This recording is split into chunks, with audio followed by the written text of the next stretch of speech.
Prosseguindo no estudo da apologética cristã, vamos agora à lição 2 do nosso material didático, o capítulo 1, defendendo a Bíblia. Bom, de todos esses temas que nós vamos defender, a maioria dos ataques eles são concentrados na Bíblia. Por quê? É claro que a Bíblia ela é o nosso manual de fé.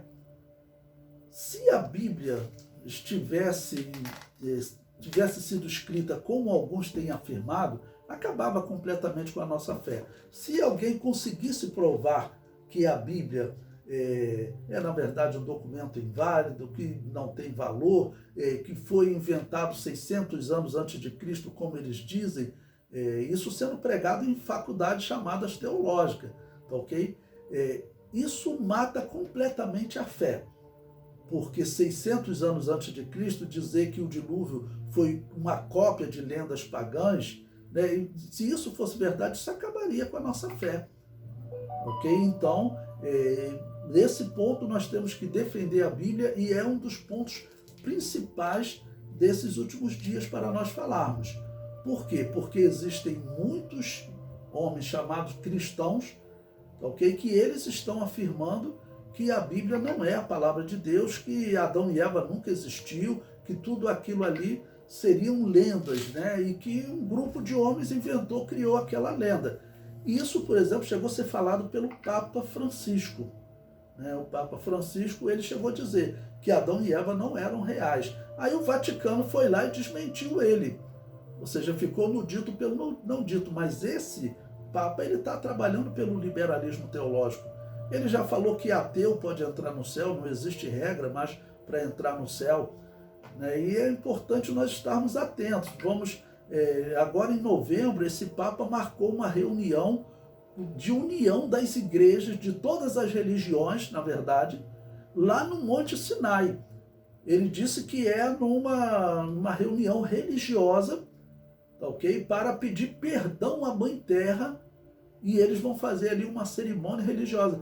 Irmãos, isso está parecendo aqueles cultos pagãos antigos, porque os cultos pagãos antigos, eles eram todos dedicados à natureza. O que era Baal? Pesquise nas enciclopédias de religião antiga, você vai encontrar. Ele era o deus da tempestade.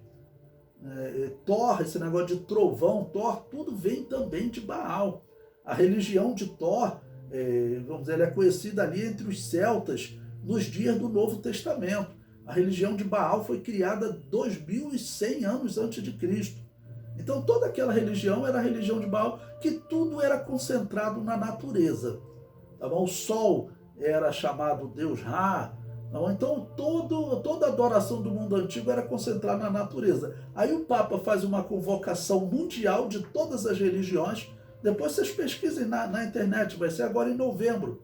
Eu vou passar o link para vocês dessa reunião do Papa.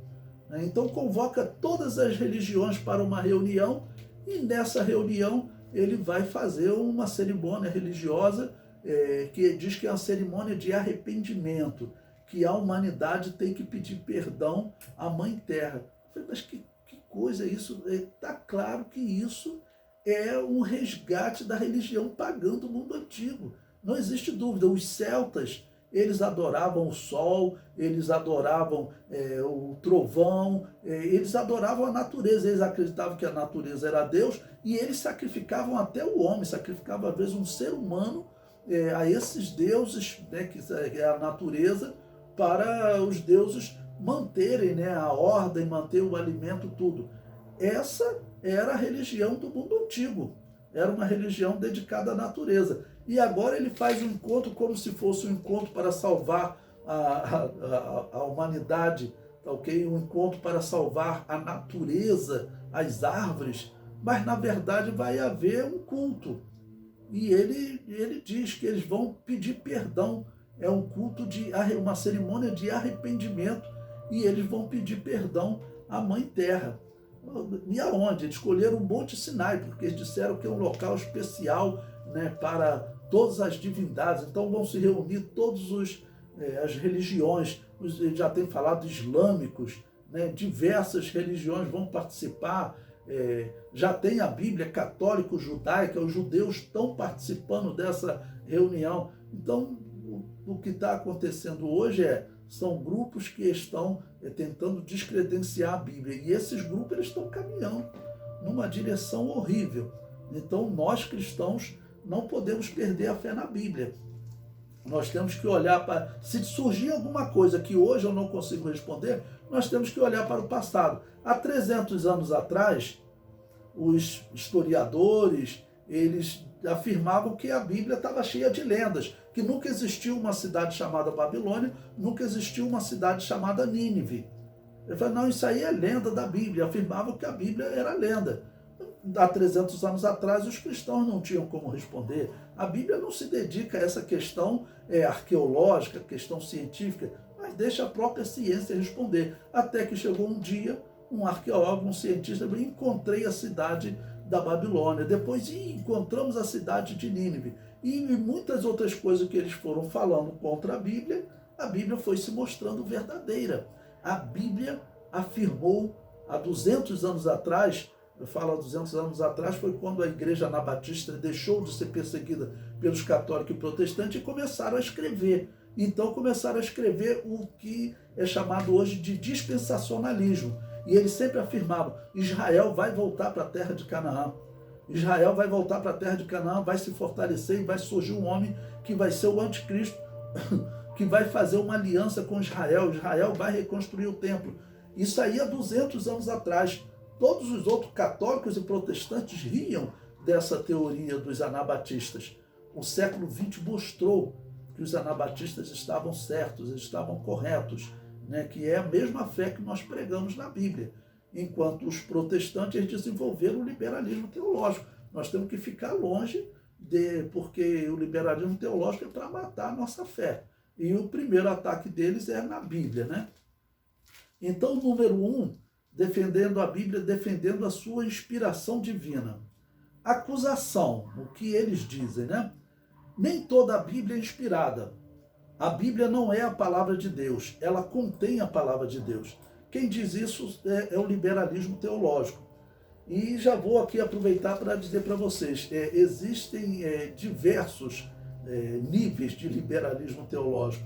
Tem o moderado e tem o radical. O radical, a gente não precisa nem combater ele, porque ele é louco. Ele se diz cristão, mas ele diz que Jesus não ressuscitou, que milagres não existem, ele não acredita mais no mundo espiritual, ou seja, na verdade não é cristão.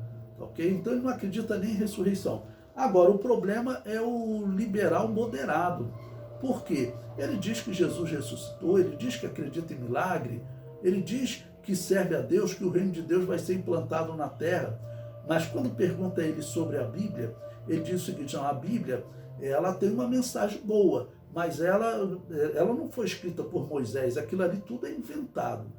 Ela foi escrita cerca de 600 anos antes de Cristo, ok? E inventaram um personagem chamado Davi, inventaram um personagem chamado Josué, outro chamado Moisés, José, Abraão, Noé e Adão e Eva. Ou seja, então também inventaram a Deus. Okay? É isso que eles pregam. Isso é pregado como um padrão hoje nas igrejas protestantes. Né? E tem igrejas evangélicas também, eu já vi dentro da Assembleia de Deus, pessoa pregando isso. Será que ele não percebe que isso mata a fé? Se isso fosse verdade, se Davi não existiu, então como que a Bíblia diz que Jesus ele vai assentar-se no trono de Davi? Então, Jesus não tem direito a trono nenhum. Se o Antigo Testamento é uma invenção, o Novo Testamento também seria. Tá bom? Então, é claro que isso está errado.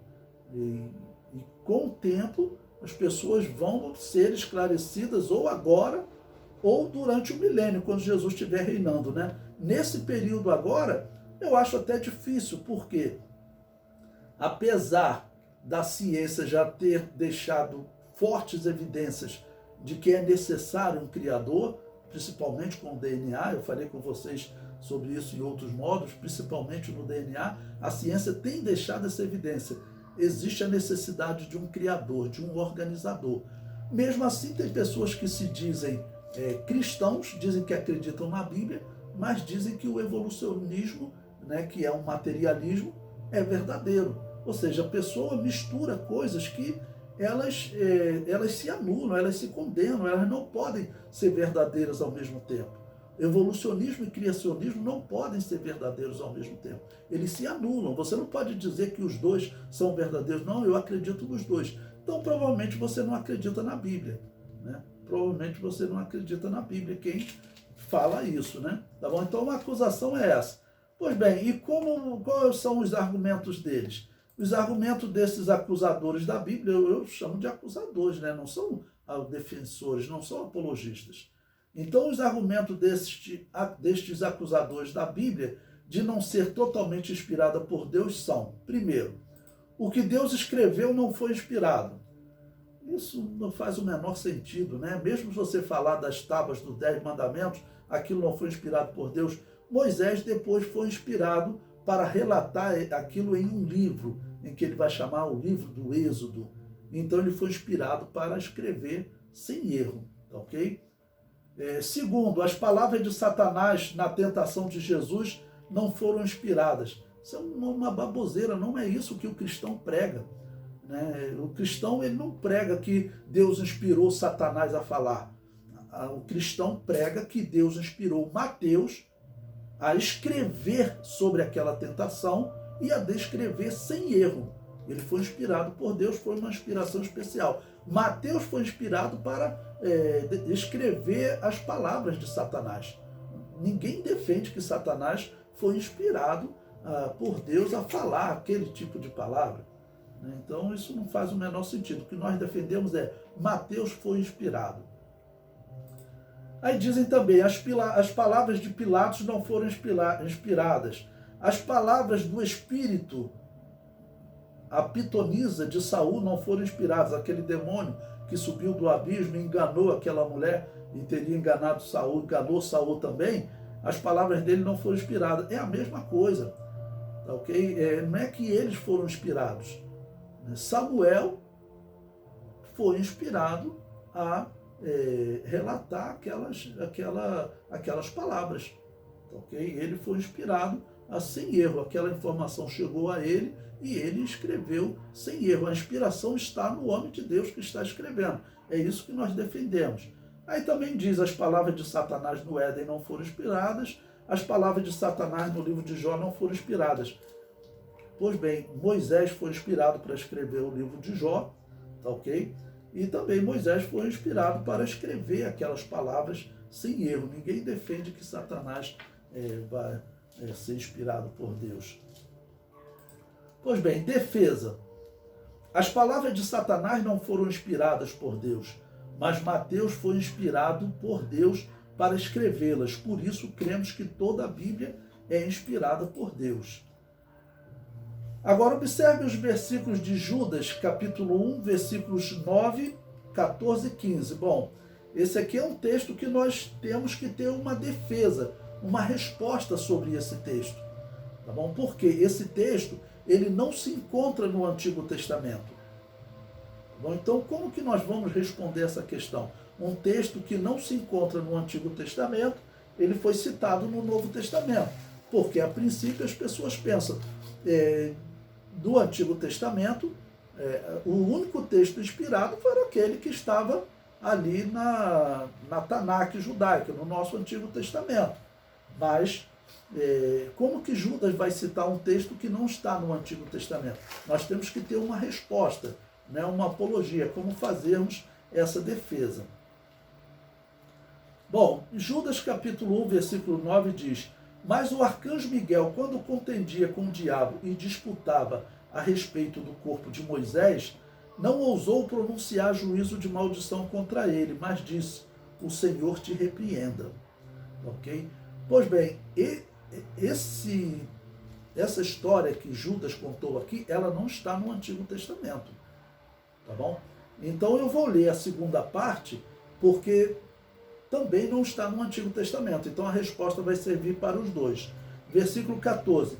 E destes profetizou também Enoque, o sétimo depois de Adão, ou seja, um homem que viveu antes do dilúvio, dizendo: eis que é vindo o Senhor com milhares de seus santos, para fazer juízo contra todos e condenar dentre eles todos os ímpios por todas as suas obras de impiedade que impiamente cometeram, e por todas as duras palavras que ímpios pecadores disseram contra ele. Pois bem, essas duas histórias contadas por Judas não estão no Antigo Testamento. Então, como que nós explicamos isso? Bom, observe. Em termos de literatura inspirada do Antigo Testamento, só havia essa porção que os hebreus chamavam de Tanakh e nós chamamos de Antigo Testamento. Aquela ali é o texto inspirado, tá ok? Porém, nós sabemos que muitas outras coisas aconteceram que não foram contadas, né? Até no Novo Testamento, João diz que ele não relatou tudo que Jesus fez, porque Jesus fez muitas obras. Aquelas ali foram algumas, milagres. Eles viram muitos milagres que não tinha espaço para anotar. Ele destacou alguns milagres, ok? Então, no Antigo Testamento também aconteciam coisas, né? Outras palavras, de repente, de Jeremias, de algum outro profeta, e que não foram anotadas, tá bom? Pois bem, e o que nós encontramos na história? Nós encontramos que cerca de 200 anos antes de Cristo começaram a surgir alguns livros, né? Entre eles um livro que trazia essa profecia de Enoque. Ou seja, é o primeiro relato assim, que foi encontrado de cerca de 200 anos antes de Cristo. Foi encontrado um escrito dessa época falando dessa profecia de Enoque. Tá bom? Bom, como esse escrito surgiu? Certamente essa história ela ficou entre os hebreus, ficou com Noé, que sobreviveu ao dilúvio, tá bom? E chegou um tempo que alguém pegou aquela história, juntou com outros textos, que realmente mostra que eles faziam um floreado, porque Israel era escravo, né? Israel estava sofrendo, então eles falavam sempre da vitória final de Israel, então pegaram essa profecia de Enoque. E também tem um outro livro chamado Assunção de Moisés, que ele também fala dessa ressurreição de Moisés, também próximo dessa época, de 200 anos antes de Cristo, tá ok? Então, esses homens que escreveram ali, nós sabemos que eles não foram inspirados por Deus, senão estariam lá no Antigo Testamento, tá bom? Mas também não significa que tudo que eles escreveram era mentira. Como alguém que escreve um livro sobre a história do Brasil, não é um livro inspirado por Deus, mas ali pode ter verdade e pode ter mentira, tá ok? Bom, então, essa parte que Judas citou, tanto do primeiro livro de Enoque, escrito cerca de 200 anos antes de Cristo, quanto o livro Assunção de Moisés, essa parte que Judas citou deles, com certeza é verdadeira, ok? A nossa fé na palavra de Deus é essa. Deus controlou para que a sua palavra, claro, tivesse a mensagem verdadeira, não tivesse mentiras. Mas aí o que ocorre? Tem esses outros grupos, né, que se dizem cristãos. Essa aqui eu falo que é uma acusação dos pseudo-cristãos, né? O comentário prossegue. Eu vou explicar agora mais sobre esse texto de Judas, né? Este é outro texto acusado de ser sem inspiração divina, já que Judas teria extraído estes versículos de livros apócrifos. O versículo 9 foi tirado do livro Assunção de Moisés e o versículo 14 do primeiro livro de Enoque. Apesar de estes versículos terem essa origem, acreditamos que Judas foi inspirado para citá-los. Aqueles livros não eram inspirados, e isso significa que eles podem conter erros, mas não significa que sejam totalmente errados, ou seja, que só contenham mentiras. Veja um livro de história do Brasil, ele não é inspirado, pode conter erros, mas não significa que seja totalmente errado. Aqueles dois livros que Judas utilizou não eram inspirados por Deus, mas continham fatos verdadeiros, pois do contrário, Deus não inspiraria Judas a citá-lo. Amém? Bom, então eu cito esse exemplo aí para falar de um exemplo de inspiração da Bíblia, como tem sido questionado atualmente, e questionado, vamos dizer, no meio acadêmico. E no meio acadêmico até, vamos dizer, das Assembleias de Deus. Que fique claro, irmãos, o que essas pessoas estão pregando, que parte da Bíblia é inspirada e outra parte não é inspirada, e isso significa a morte da nossa fé, né? Vai levar morte para a nossa fé.